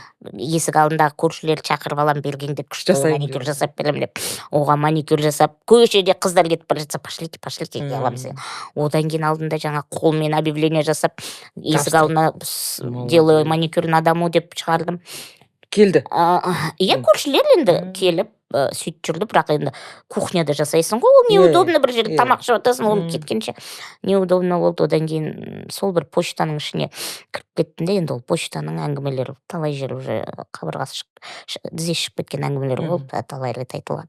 Сол кішкентай почтаның бір бөлмесін алып, и то ол бөлменің ішін бүйтіп кірдім де, случайно ол жерде почтаның ішінде жеңгем пенсия таратып отырады, почтаның жаңағы ішінде істейді, сол жеңгеме амандасып кетейін деп кіріп қарасам, ана бөлмеде тұр да, жаңағы ескі газеттерді лақтыратын. Соның ішіне кіремін де, мен мына жеріне отырайыншы, мен ана столды үйдегі столда әкеп алып отырайыншы дейсің. Қуасың ба, менің почтамдай Қазақ телекомның поштасы ғой, кәдімгідей дейді да. Жынсың ба деп. Мемлекет. Барайыншы, бастығыңа барайыншы, арендаға берсінші, маған арендаға берсінші деп. Сонымен қалмай, сен қашан барасың отчетқа қаскелеңге, мен ерте барып, бастығыңмен жолығып ана жерді алайын деп сөйтіп. Бастығына барсам, біз енді мемлекеттікі, бірақ та кәдімгідей договор жасап берейін деді. Бірақ енді мемлекеттен жаңағы арендаға беріп, мен өзім бере сала алмаймын ғой деді да. ИП ашуыңыз керек деді. ИП ашу проблема. Иә. ИП ашудың проблемасынан бұрын біз ол кезде Қарасай ауданы Қаскелеңге барып істеу керек. Сонымен ИП ашам, мен машина жоқ. 3 пересадкамен барасың. Ағам апарып тасташы десем, апарып келейікші, астында ескі машинасы бар, барып келейікші, еріппейші, сен не істеп жүрсің, қайдағы ипі, қайдағы шаштар саған, бүкіл Ақжарық, бүкіл Красный Восток танисың, кім шашын алады, қумаш дейді. Ағам елігіп жүр бұл депші, уақытым жоқ саған деп, вообще мән берген жоқ. Жанталасып жүріп, сол кезде бір Дәмел апай деген әлі апайларымыз сол кісіге әйтеуір көмектесіңіз, ипаны барып жүрсіз ғой, енді таныстарыңыз бар ғой, енді бір балағатып, мен қайта баратын жағдайым жоқ деп сөйтіп ипа ашып, есік алдына фанер, ақ фанердің үстін краскілеп, ана изолента ракалмен арзу деп жазып, содан үйден кресло осындай, енді үйде тұрған креслоны бермейді ғой сол кездеші. И жынсын ба залда тұрған креслоны қонақ келген кездегі қонақ кездегі тапшаның астындағы ескі 40 жыл бойы болған бір жағы ескіп өткен креслоны апарып үстіне бір одеял жағып қойып, өстіп 2 кресло жасап алғаным. Фотолары бар. Қазір айтсам, өстіп бір маникюр сөйтіп жүрген кезде ана как раз бір класстас қызым Женя, ол да жаңағы СКВ-мен ауырды да, жаңағы қан ауруы. Ол үйінде шаш тазалатын. Мен айтам, Женя, ты же дома стрижешь, давай возле меня стриги, ты будешь стричь, я буду маникюр делать. Как раз тебе нормально. Ой, там будет, я говорю, почта же, все люди приходят, да, пенсионеров будем стричь, что ты, давай вместе едим. Хорошо деп, он айна жоқ, үйдегі тримон әкеп қойдық. Ана фитчала. Қойыншық жасап жүрміз ғой екен. Жоқтан бар жасап. Еще акция жасап қойдық. Стрижка, маникюр бесплатный деп. Маған ана маникюр жасау процесі керек. Практика керек, тәжірибе. Әдемі керек, да, маған. Кто пострижется, это бесплатный деп. Сонымен күніне, бірінші күні 8 клиент алдық. Былай ғой, еще бірінші әлі күнге дейін, сол Қарлығаш апай, әлі күнге дейін менде бесплатно стрижется. Сол ең бірінші біз ашылдық деген кезде, ой, у меня рука легкая, дед. Қарлығаш апай, если у вас рука легкая, после вас клиент пойдет, я вас всю жизнь буду бесплатно стричь. Әлі бар ол кісі? Әлі бар. Әлі менде бесплатно стрижется. Алғаш... Салоныңыз бар қазір әлі күнге дейін? Иә. Әлі күнге дейін, сол Қарлығаш апай бар. Әлі күнге дейін бесплатно стрижется. Пожизненно. Нешеде ол кісі? Білмеймін, қазір уже 70-ке таяқ баған шығар сол кісі. И содан басталды, одан кейін айнаны жөндеу керек қой. Айнаны жөндеу керек, жаңағы кварц аппарат керек, ол почтаның ішінде су жоқ. Почтаның ішінде су жоқ. Шаштыра сусыз ойлашы. Су тартайын десең экскаватормен қазу керек. Шелекпен. Шелекпен. Тазикпен. Су тарту керек, есік алдын қазу керек, шелекпен. Су тартайын десең экскаватор керек, экскаваторға сол ақша жоқ, оны экскаватордың бір күні сол су тартуға деп жаңағы 100 теңгеден копейкаға жинап отырып, ең бірінші су тарттық, соны су тартып, енді ана есік алдын қазып жатыр, соны жаңағы үйдегі айтам да ананы қазып. Жер кет осы. Ана ағам бас аяғында жүріп, боқтады, еріккен қайдағы мына жерге суың тартқан несі деп кәдімгідей енді олар ойлап жүр, что мен просто қолынан келмейді. жоқ, қолынан келмейді емес, хобби ма бір нәрсе деп. Ақша әкелмейді деген. Ақша жайында ешкім ойлап жүрген жоқ, аяна. Ақша, оны табыс деген нәрсені ешкім ойлап жүрген жоқ. Мен де ойлап жүрген жоқпын, олар да ойлап жүрген жоқ. Енді сельхоз қарады ғой ол. Сельхоз қарады.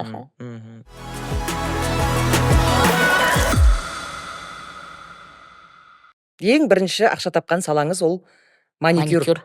Маған көбісі айтады ғой, тырнағыңызды алыңыз. Алмаймын деймін мен. Білем мен. Ол менің тырнағым, ол кішкентайым 5 жасымда күшті болған. Сән индустрия саласында, осы салон мастер маникюр қанша уақыт болдыңыз? Неше жыл жасадыңыз маникюр? Мен көп жасадым, бірақ та уже мен отырған кезде уже сол маңайымыздағы қыздар маникюрный курс бітіріп еді, мен жұмысқа аласыз ба деп келе бастады. Сондай деңгейге дейін өстіңіздер? Иә, енді келеді ғой енді маникюр. Ол кезде практика керек қой бәріне. Шаштараз бітіріп едім, бәріне практика керек. Кешеде жазыпты ғой.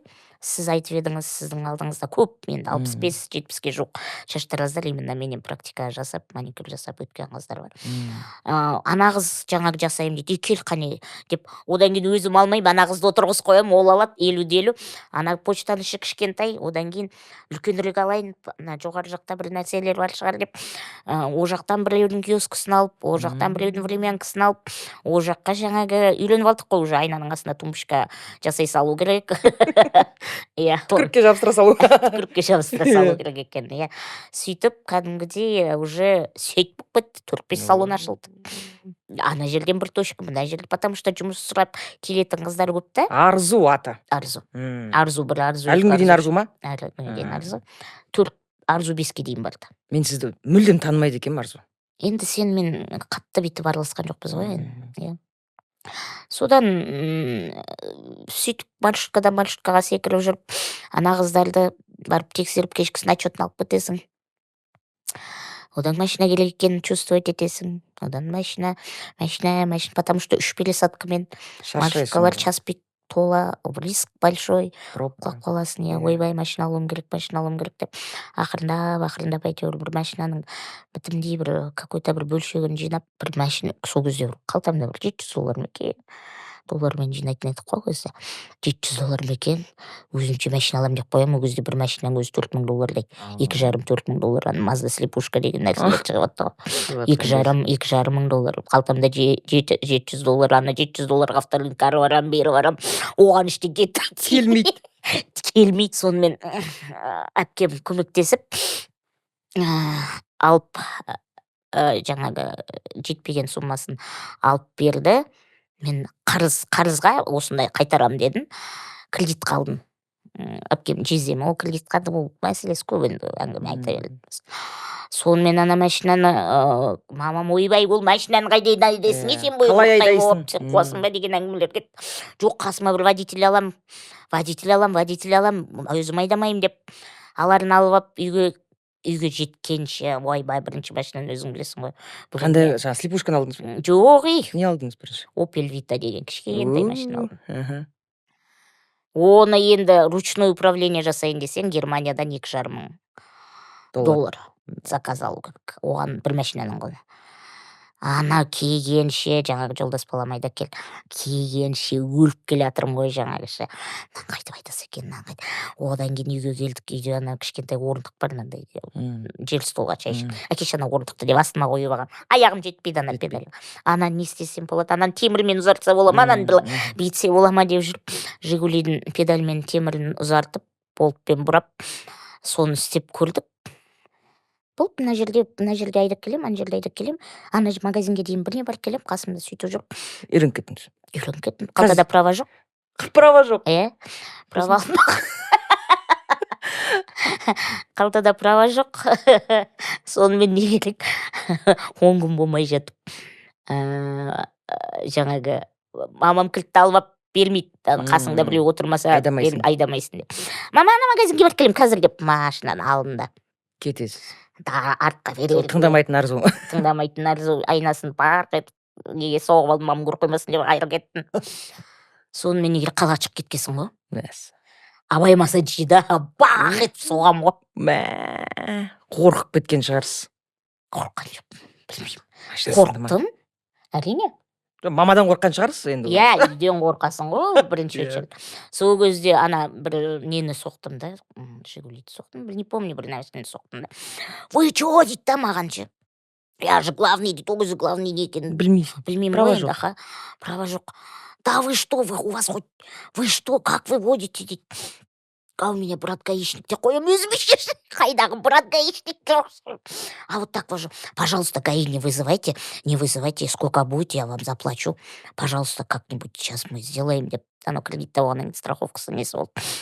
Пожалуйста, не вызывайте, у меня все равно он сейчас оформить надо, мне просто не разрешает. Анау деп сөйтіп жасап алдым да. Енді ол машинаны жасату үшін қарызға кіріп оны құтылу керек болды. Енді бірақ права алу керек та. Права алу керек. Білем ғой енді заңды нарушать етпеген. Ана машина алған кезде бір жаңағы жездеміз болған. Жаңағы права оқыды деген несін берген да маған. Справкасын ше осымен. Енді ол справкамен барып права алайын десем, ГАИға барсам, сен не алып кел дейді, медосмотр алып келуің керек дейді. Сіздерге арнайы рұқсат алу керек, 12-ші больницада сіз барып полный диагностика жасауыңыз керек дейді. Ол сізмен бере алмай, басым екеуіңіз дейді. Енді оған барайын десем, жаңағы о жерде 2 жыл очередь. Одан кейін отырдым, айттым. Тексеріңдер, пожалуйста, очередьті күтетін шаруам жоқ дедім. Жаңағы главврачқа қоймай кіріп алып. Кіргізіңіз деп. Я говорю, сіз енді 2 жыл енді очередь 6 айдан кейін келесі жылға дейін қалып отыратын шамам жоқ дедім. Тексеріңіздер, полный осмотр жасаңыздар. Айдап жүрген адаммын, справкаңызды беріңіз. Десем, маған түрмепті қарап отыр. Сен әке-шешең саған қалай қорықпай машина алып берді дейді. Әке-шешем алып берген жоқ, өзім алып. Қалай өзің алып? Осылай. Батыр екесің деді. Беріңдер деді жазып. Қағазда басып, гаишникті алда бергесі ғой. Анан көзі банкі. Сөйтіп праваның алғанда қызықтары сондай. Енді сөйтіп, уже одан кейін машина отырғаннан кейін өзің білесің ғой. Лап, от. Қазіргі джипті зикірді қалай дейсіз? Оған да арнай. Әлі сол педаль? Любой машина алам. Өзінің тесігін тесем, артынан болтын бұрайым. Астыма уже кәдімгідей өзім ыңғайлы бір кресло жасап алғам. Жасаттасыз. Любой машинаға алынады, салынады, ол педальді. Любой адам на месте алынып, болтын бұрап, алып салып жүре береді. Сөйтіп бизнесмен атандық, Аяна, мен айтатыным сол. Жүріп. Сөйтіп ойбай арзу салон болды, одан ойбай продуктовый магазиннен нормальный сияқты түсетін сияқты деп. Одан продуктовый магазиндерді алдық, одан кафеға шықтық. Продуктовый магазин жаптыңыз? Жоқ, істеп тұр. Бір басыңызда қанша бизнес бар өзі? Енді істеп тұрғанда мен көбінесе мен андай адаммын да, бір бизнесті бүйтіп өзінің бас аяғында толығымен жүрем. Сол жұмысы жүргенше, оның кассасы қанша болады, оның жаңағы өзім продавец болам, өзім санайым, өзім отчетін санайым, өзім продавецтерден жалдайсың ғой, бәрін уже қойғаннан кейін, ол бизнес сен в любом случае қанша потолокқа келетінін уже білесің да. В любом случае ол население күніне қаншама оборот бол, одан артық сен оны қаншама насиловать етсең де ол түспейді. И одан кейін оған уже бүкіл немді салам, жүргізгенше жүргізем, и одан кейін ол орын толғаннан кейін маған уже жаңағы басқа салаға ауысу керек сияқты болады да. Уже білем да, уже потому что күнделікті бір отчет, күнделікті бір доход, и одан кейін уже мен арендаға берем, не болмаса, сол өздерін арендаға беріп қоям, или өзім контроль жасаймын, айына бір рет отчет алам. болды. Құдайға мыңда бір шүкір.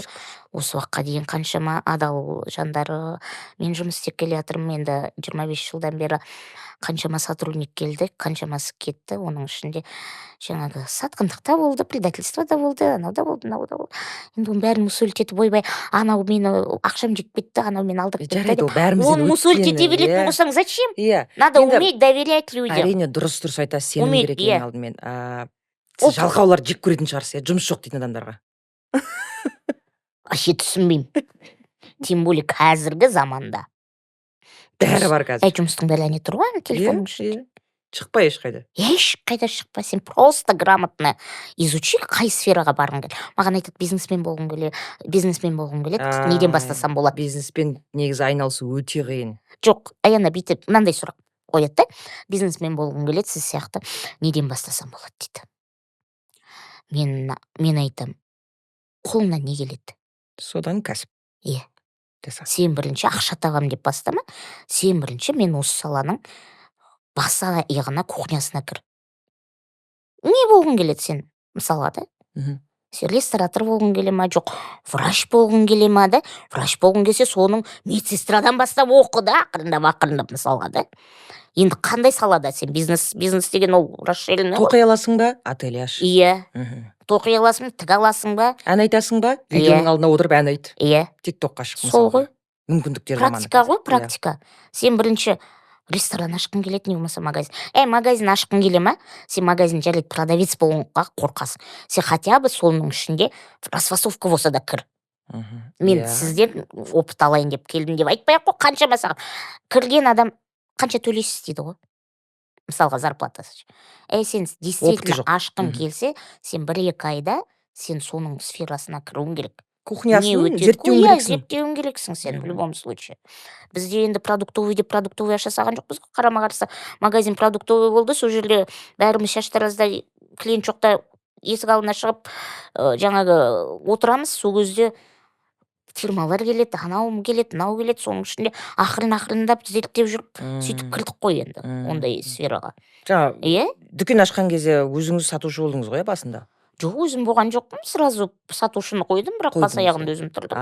Күнделікті кассасын өзім жинап. Ал мектеп бітіргеннен кейін сіз бір маман иесі атандыңыз ба? Университет, ғылым ордасында оққан жоқсыз? Жоқ, қайдағы жаныма. Жоқ, мектеп бітірген кезде мен сол как раз 95-ші жылы өте қатты перелом алып, мектеп бітірмек тұр ғой, жаңағы бір жерге оқуға түспек тұр ғой, ол кезде жанымен қайғылып жатқан кезім. Даже мечтать не могла. Даже я не помню, даже аттестат я взяла школдан алып келген әйтеуір мұғалімдер. Не помню, ол кезде вообще постельная лежала, там уже не до университета, тебе там 2 аяғың созулы былай. Содан қалды оққан жоқсыз. Дипломыңыз жоқ. Жоқ. Бірақ кәсіпкерсіз, Құдайға шүкір, табасыз. Диплом міндетті деп ойлайсыз ба қазір? Жоқ. Жоқ. Мен қазірге сестрама айтам да, 2 университет бітірді да, мысалға юридический бар, медицинский бар. Я говорю, сен де кәсіпкерсің, мен де кәсіпкермін. Маған ақыл үйретпеші, өзім білем деймін. Бірақ жаңа бір саланы меңгергенмен, бірақ мүлдем басқа сала кетіп қалды. Конечно. Әпкеңіз де сол, иә? Уақыт жоғалды. Енді действительно балалар оқимын, міне мынаған түсемін деп қызығушылықпен барса, онда действительно баланың арманы врач болам десе, ол действительно соған зейінін салып тұрып, сол кәдімгідей врач не болмаса кәдімгідей мұғалім болып шығады. А біз от фонаря түсеміз ғой. Әйтеуір высшее образование керек, не болмаса жаңағы дипломды алу керек бол. Одан кейін жұмыс жоқ. Иә.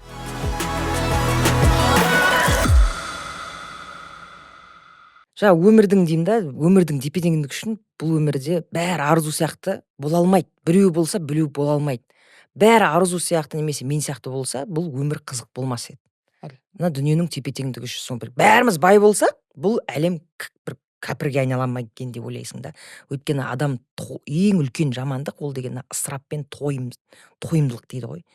Ең үлкен күнә десек те болады. Сол үшін жаңағы айтайын дегенім, мына адамдар бай емес. Тыныштықта адамның гармониясы мына жері тыныш болса. Сол ғой. Мына жердің тыныштығы. Ол үшін бай болу міндетті емес. Байлық ол сіз айтып отырғандай денсаулық. Ол шүкіршілік. шүкіршілік. Сол адамдарға ұғындырыңызшы соны. Көп адамдар мысалға әйелдер біраз жастайынан тұрмысқа шығып бала туып, бірақ 50-ге келген кезде өмірдің өтіп кеткенін білмей қалып, ешқашан да жұмыс істемеген, бірақ міне 50-ге келдім, бітті, өмірім бітті деп жатқан қаншама әйелдер бар. Өмір енді басталған секілді ғой 50-де. 50 жастағы әйелдерге не істеуге болады? Қалай орнынан тұруға болады? Балалар есейді, өздерімен өздері. Әйел жалғыз. Күйеу кетті делік, бір оқиғаны алайық дедік. Мотивация бергішсіз ғой. 50 жастағы мен сияқтыларға ма десең, 50-ге таяп қалдық қой. Енді 30-ға дейін сенің ойыңның бәрі жаңағы ешқандай ой болмайды ғой, балалық жаңағы жастық қай жерде вечер бар, қай жерде не бар, әке шешең ақылы ойбай дұрыс айтпайды деген сияқты. 40-тан кейін шынымен де кәдімгідей ой түзейсің ғой. Енді 45-50 уже кәдімгі саналы түрде анализ жасау керек қой. Әрбір жүрген жерге сен анализ, өз-өзіңе анализ жасау керек. Мен жарайды күйеуім өліп қалып, не болмаса ажырасып кеттім, не болмаса там болмады, не болмаса енді бала шағам өсіп кетті, не істеп отыр? Енді ары қарата не істеймін? Дәл осы сұрақтар көп. Не істеймін енді ары қарата, не істеймін дейді. Өз-өзіңізді ешқашанда ажал қай күні келеді біз білмейміз. 50-де келе ма, саған 80-де келе ма, жоқ 1 жасыңда келе ма, 5 жасыңда келе ма, ол Алланың берген тағдыры. Ол ажалды ойлауға болмайды. Никто ни от чего не застрахован. Ол Алла тағаланың өзінің жаратып қойғаны сол да. Туатын сенің датаң бар, өлетін датаң ешкімге белгісіз.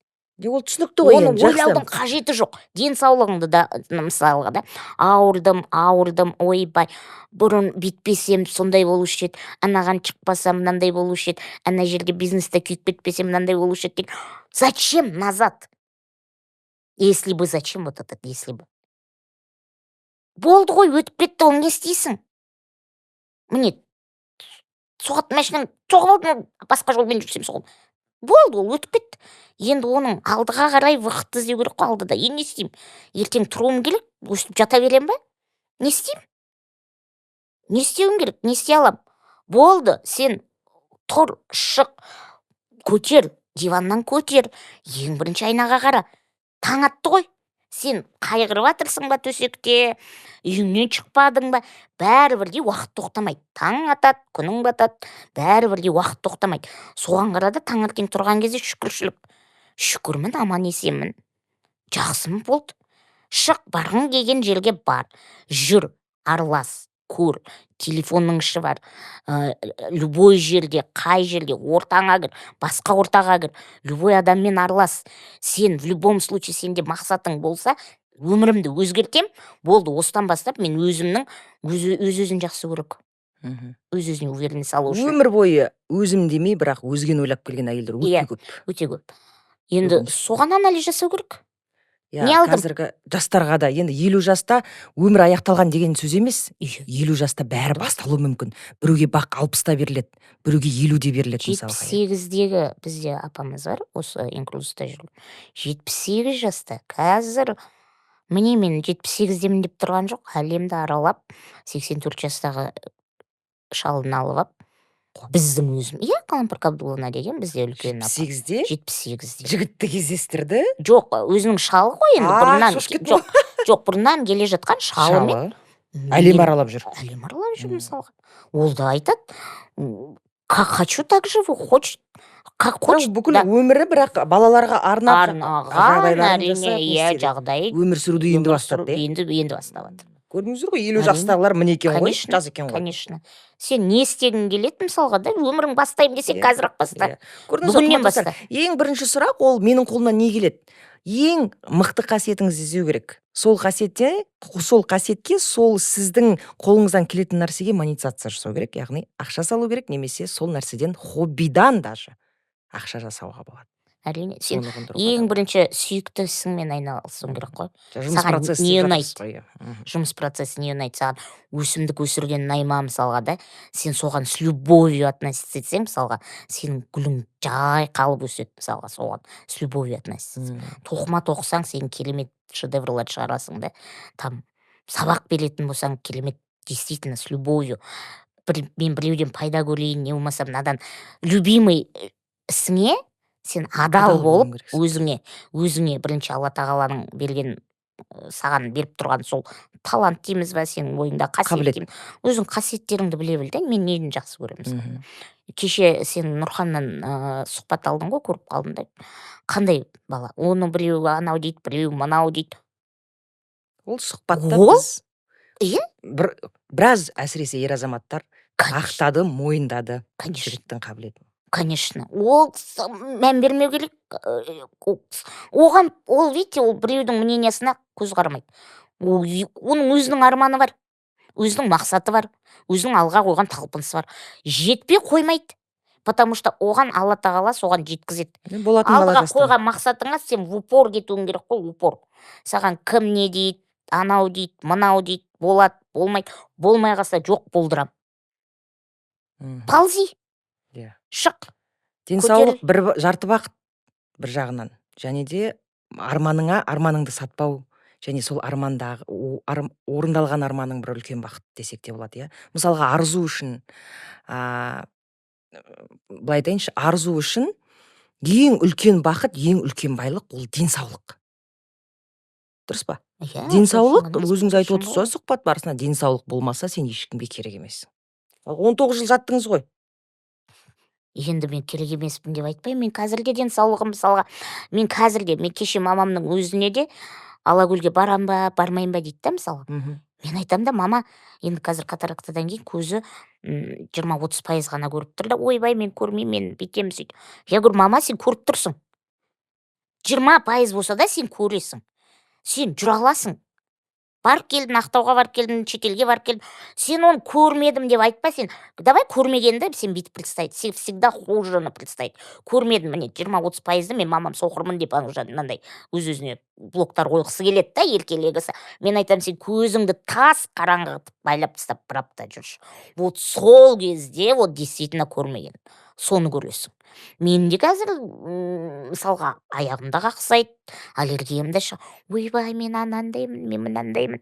Ан жаққа барсам құлап қаламын, жаққа барсам бүйтіп қалам, сөйтіп қалам десем, мен де жата беремін. Әлде сақпен жүресіз бар сол? Әрине, әлі күнге дәрі дәрмек қабылдау. Конечно, всегда при первой помощи аптечка и аллергетикпін еще. Любой жерде қазір шалынып қалсам, ничего не застрахован. Иә, мен оған қарап тұрған жоқпын, мысалға да. Почкам дейді, давлением дейді, жүрегім дейді, мысалға артритпін дейді, белім ауырады дейді. Хуже есть. Всегда надо менен де төмен. Мен өзіме мотивация кәдімгідей бір тоже болады ғой енді бізде. Прям депрессияға кірмеймін, бүйтпеймін, сөйтпеймін деген. Қатты бір жағдайларда мен андай өзімнен еще төменді қараймын. Даже ана түрмеге өмір бойы бас бостандығынан айырылып кеткен адамдардың өзін қараймын да. Мысалға отыр ғой солар. Бір цвет. Кеше Алжирға бардық, мысалға Ақмолада да қаншама әйел лагерь мысалға құрбан болған. Сол әйелдердің ішінде выжили те, кто верили. Понимаете? Қаншама. Өз-өзіне сенім. Өз-өзіне сенімділік. Арманның адалдығы. Иә, арманның адалдығы. Шығам. Міне, осыдан бәрібірге шығам. Сіз давлениясыз ба? Сыйған врач прописывать етіп берген жоқ қой, диагноз 2 айдан кейін өледі. Ешкім прописывать. Даже ракты да бүйтіп почеркпен жазады да, мысалға. Потому что ол айтуға болмайды адамға диагнозы. Сенде ондай диагноз жоқ па? Сен білмейсің ғой қашан кететініңді. Не надо внимание обращать, ол прям соған ойбай. Күндіз кешке дейін ана ойбайыңды ойлай бересің болсаң, ойбайлай бересің. Өмірдің өзі ойбайлатып жібереді десеңші. Ойбайлатып жібереді. Шын, ақшам жоқ болса, жоғала береді. Бар шүкіршілік. Мен ешкім қазір Құдайға мыңда бір шүкіршілік. Қазақстанымыздың аспанымыз ашық. Соғыс жоқ, ашаршылық жоқ. Ең төменгі отбасы минимум қазір 70-80 мың айыспысын алса да, жеп отыр. Анау аштан қалып жатыр деген адам жоқ қой. Құдайға мың шүкір. Афганистанды қараңыздар өздеріңіз, мысалы Украинаны қараңыздар, әлемді қараңыздар. Аштан бір суға аузына бір комбикорм әлі күнге дейін қуырылып жеп отырған адамдар. Бізде жоқ, Құдайға мыңда бір шүкір. сөйтіп құтыратынымыз да бар, иә. Иә, әрбір адамның үйінде окорочкасы болса да, лепешкасы болса да, бар. Шүкір. Шүкіршілік. Ары қарата сен не жегің келеді? Талпын. Жегің келе ме? Иә. Талпын. Жақсы Жегің өмір сүргің келе келе ме? ме? Талпын. Иә, талпын. Еңбек. Иә. Ешкім Иә. аспаннан салбырап Иә. ешнәрсе түспейді. Адал еңбегіңмен біреудің ала жібін аттамаймын, мен мынаны жасаймын. Сен машина жусаң да, біреудің барып полын жусаң да, біреуге барып қызмет жасасаң да, таза еңбекпен ал, ары қарата развивать ет. Иә. Пол жуа, еден жуушылардың өзі де үлкен адал еңбек. Оларсыз қалай? Боққа былғана отыратын едік қой бұл жағынан. Істеймін деген адамға қаншама еден жуғыш болған адамдар, менде қазір управляющий салоны. Еден жуамын деп келген адам. Еден жуып пәтер алып жатқандар да бар. Конечно. Ол ары қарата талпынады.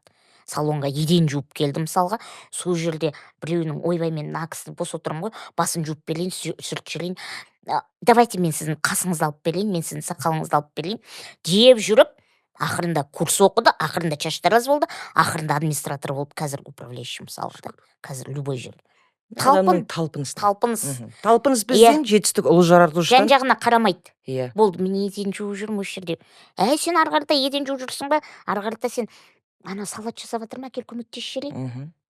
Ақыры салатница болып кетіп, ақырында повар болып кетіп, ақырында шеф-поварлыққа дейін көтерілген адамдар бар мысалға. Көп, ондай оқиғалар көп. Көп, өте көп. Мысалға, мен айтып отырмын ғой, кәсіпкерлік неден бастадыңыз. Мен кәсіпкер болайын деген жоқпын, қазір мыңда бір шүкір. Менің асып, тасып жатқан менің байлығым былай жоқ мысалға. Әрине, көп көмек сұрайтын адамдар. Бір басыма кредитім да жеткілікті. Кредитіңіз бар ма? Әрине. Ойбай. Қаншама менде бизнестармен бәрін арендаға алып істетемін мысалға. Әлі күнге дейін өзім жеке басымда толыққанды өзім бизнесім жоқ. Мысалға да. Аренда алғаннан кейін мен я себя считаю лучшим арендатором. Потому что сен біреудің алдың ба, сен сол жерді өсірем, өндірем, өзіме осы жерден пайда табам деп алып келем. Одан кейін мен артынан қаншама арендаторлар артынан қуады. Мен мына зданием бар, сіз жақсы істетесіз ғой деп ше. Потому что мен көрем, действительно өзімнің үйімдей, өзімнің затымдай бір чегесі мына жақта торчать етіп тұрса, соны қағып бір жері кір болып жатса, соны істеп, ары қарата мен көріп кетіп, сол жерге адал жұмысымды атқарам. Шашлық сатам ба, адал істеймін мысалға. Маникюр жасайын ба, адал жасайын. Продукт жасайын ба, мен всегда айтам да, адал жасаңдар. Ешқашанда просроченный нәрсені сатпаңдар. Айтып отыратынымда, біреуді кемсітпеңдер. Ешқашанда анау болады ғой енді, анау техничка, анау шеф-повар, анау жаңағы администратор деген я говорю, бөлмеңдер. Бөлмеу керек. Ешқашан. Бөлмеңдер. Сендер адамның өзінің потенциалына қараңдар. Дұрыс айтасыз. Өсем деген адам ары қарата өседі. Сен ары намыстан ұялмау керек та. Мен ойбай, мен енді 2 дипломым бар, сонда мен енді сетевик болып жүрем ба? Не болмаса, ойбай 2 дипломым бар, ойбай енді мен продавец болып тұрам ба деген сияқты. Онда жат. Жат, онда. Жүр, өмір сүр солай онда. Дұрыс айтасыз. Онда жат. Не істейсің енді? Шақта болып жат сен. Сен кезінде директор болған шығарсың. Қайтадан баста, иә. Қаншама бар ғой? Банкротство не бедность деген нәрсе жақсы да. Сен банкрот болған қаншама адамдар бар. Қайтадан бастағысы келмейді. Неге астыңғы дәрежеге түсіп. Сен астыңғы дәрежеге түссең, сен адал еңбегіңмен ары қарата в любом случае, мен жаңа айтып кеткенімде сол басында ше. Қаншама менің өмірім мынандай. Жастықпен жаңағы казиноға да кіріп, қаншама ақшамды бүйтіп банкротствоға түсіп, маған сол кездегі мотивация болған мысалға да. Қаншама 5-6 жылға тапқан табысымды бір 5-6 айда жоқ қыла салдым да, мысалға, нәпсіні тия алмаған. Өз-өзіме анализ жасадым. Сол кезде Астанада 5 баласы өртеніп кетті как раз мысалға да. Осы сол кезде айттым. Не істеп жүрмін деп. Не істеп жүрмін? Өзім тапқан ақшам. Өзім құрттым. Енді немен? Қайтадан бастасам да маникюр. Қолымнан келетін маникюр әйтеуір. Қолымнан келетін, қолымнан не келеді? Не істей аламын? Болды. 2-ақ сұрақ. Менде де өзім ұстаздығым бар ғой. Енді ұстаз жаңа балаларға сабақ беретін бар. Қолыңнан не істеймін, қалай ақша табамын, жұмысқа кіре алмай жүрмін деген әңгіме болмау керек. Өтірік әңгіме. Ол жаңағы қолымнан не келеді деп сұрақ қою керек. Сол қолынан келетін ең күшті қабілетіңізден ақша табуға болатынын соны ұғындырып жүрмін да қазіргі жастарға. Жұмысқа кіре алмай жүрмін, жұмыс таппай жүрмін деген Өтірік әңгіме, ол ол жерде ответственность жоқ. жауапкершілік жоқ. Немесе Жауапкершілік жоқ. бәрі бастық болғысы келеді. Бәрі Иә. дереу ақша тапқысы келеді, миллиондап ақша тапқысы келеді, бірақ артық қимылдағысы да келмейді. Қимылдағысы келмейді. Нөлден бастағысы келмейді, намыстанады. Намыстанады, иә. Менің жұмысым емес. Бірақ бар ғой, неліктен ол енді біздің қазақпыз, оны өзгерте алмаймыз. Өйткені біз ханның ұрпағынан тараған ұрпақ болғаннан кейін неліктен біздің қазақ көбісі жақында мен көлік алдында бір таксистпен таныстым да. Ой, неге аға бәрі қазір бастық болғысы келеді, бәрі жасына жетпей күшті ақша тапқысы келеді. Білесің ба, ол да тұрған жаман жоқ дейді қызым. Маған айтады, қызым, ода тұрған ешқандай жамандық жоқ дейді да. Тек біз мына ханның ақсүйектіктен ханның ұрпағынан тараған ұлт болғаннан кейін бәріміз солай өмір сүргіміз келеді дейді да. Оны ешкім өзгерте алмайды дейді. Сен ондай өмір сүргің келсе, иә, сен өзіңнен баста. Бірақ болмайды ғой ондай. Бәрібір өзгерте алмайсың да. Оны ойлап қоясың да, бәрібір сен бастайсың. Бірақ бастап осы қаншама адам көз алдымызда жүр. Қазір мен міне сіз мықтысыз, сіз мотиваторсыз дейсіз. Менің алдымда қаншама, мен өзім көріп жүрген адамдар қаншама бар, жоқ деуге болмайды. Қаншама жастар өсіп келе жатыр, өніп келе жатыр. Қандайдан ештеңкеден тайынбай мен осымен осы алдыңғы ана жолғы сұхбатта ойбай ана Айсмұратовна дей ма, бір машина бір бәлеге соған алданып бүкіл ақшаны жаңағы беріп қойып, жаңағы қаншама адамнан ақша жинап беріп қойып, мені кеп табалаған кезде дейді да, енді менің кінәм жоқ ол жерде, анаған мен ал сол кезде тығыршыққа батқан кезде дейді, не болса да деп мен бастадым дейді да, не болса да ыдыс аяқты қай жерден барып аналарға енді ыдыс аяқ бір нәрсе енді қатты неткен жоқ, содан бастап міне шығып кеттім, 4 баламды тастадым да дейді, сүйек сөзден жаңағы өлтіреді дейді. Сүйектен өлтірген кезде жаңағы қарыз адамдар милициямен үйге келіп, мен мошенник аферист, сен бізді осындай неге кіргіздің деп, менің енді кінәм жоқ, өзімді алданып тұрмын, бірақ та енді айтқан информациям шыны керек бар дейді да, жаңағы айтып таратқан. Я говорю, кім кінәлі? Өзің кінәлі. Потому что сен сол Айсмұратовны толығымен зерттемей, ол қайдан алады, оны қай жерден шығарады, оның артын зерттемей отырып, сен біреудің сөзіне ойбай беріп жатыр екен деп пирамидасына ілініп қалдың. Енді өзіңді ғана кінәлайсың енді. Ол солда айтады. 100 теңге салсаң, сізге ешкім 500 теңге бермейді. Әрине, ешкім ештеңке бермейді. Мен мына қазір инкрузста жүрмін ғой, мысалға да, инкрузста жүріп, маған да айтады, ойбай ол пирамида, $100 саласың, ақырында адам жазуым керек. Ей, мен ақымақ емеспін, мен любой бір тесікке кірерде зерттеу керек. Артын толығымен зерттеймін. И оған зерттеліп барып ешкімді кінәламай. Соның арқасында бүкіл әлемді аралап жүрсіз ғой? Әрине. Соның арқасында мысалға толығымен оның тұр ғой, сертификаты да тұр, лицензиясы да тұр. Мен анығымен айта аламын мысалға. Өмірі сетевой болмаған мысалға. Сетевой маркетинг екенін, сетевой маркетинг емес екенін жақында дәлелі анықтамасы шықты оның. Ол жоқ, финансовый пирамида емес екен. Әрине, дәлелденіп шықты, бәрі документтер. Енді ол бөлек әңгіме. Иә, ол бөлек әңгіме. Арзу, енді әр нәрсенің өзінің уақыты бар демекші, біз азаннан кешке дейін отырып әңгімелесуімізге болатын еді, бірақ уақытымыз шектеулі болғаннан кейін хабарымызды аяқтауға тура келеді. Рахмет, Аяна. Енді осы сұхбат қаншама жастарға, қаншама жатқан адамдарға үлгі болар деген өзім сол ниет, менде қазір тек қана ниет, әрбір адамның санасына кірдіріп айтса, менің қолымнан әрбіреуіне көмек бергім келеді. Әрине, менде менің армандарым бар, іштегі өзімнің арманым бар, лай колоссально. Бірақ та сол өзімнің пока окружениеммен өзімнің жаңағы балам бар, семьям бар, ақ бар, көк бар, енді көмектесетін адамға көмегімді келтіріп жатырмын. Менің де арманым бар. Бірақ та менің қолымнан келіп тұрғаны қазір ақылды айтуға менің хақым жоқ.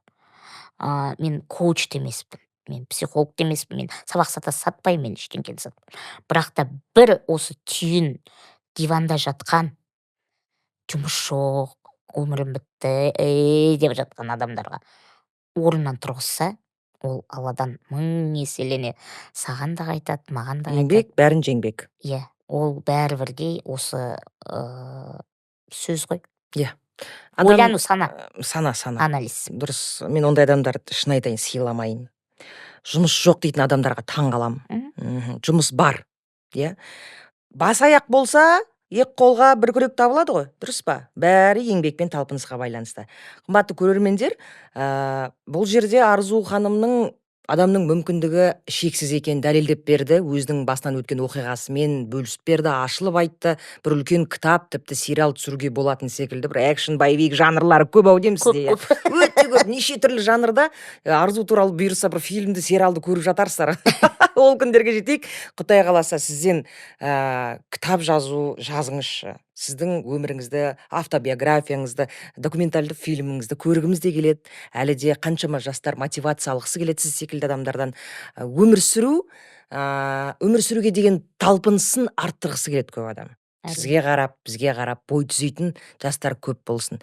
Ең басы осы жастардың арманын орындауда ел аман жұрт тыныш болса, бәрі жақсы болатын сөзсіз. Иә. Ел аман жұрт тыныш болса, ешқашан мемлекетке бүйтіп қайыр сұрамау керек, қол жаймау керек. Адамның өзі мүмкіндігі және жасай алатын істері. Алла сынақты берсе, сынап береді дейді, және де оны көтере алатындай қылып күш қуат береді дейді.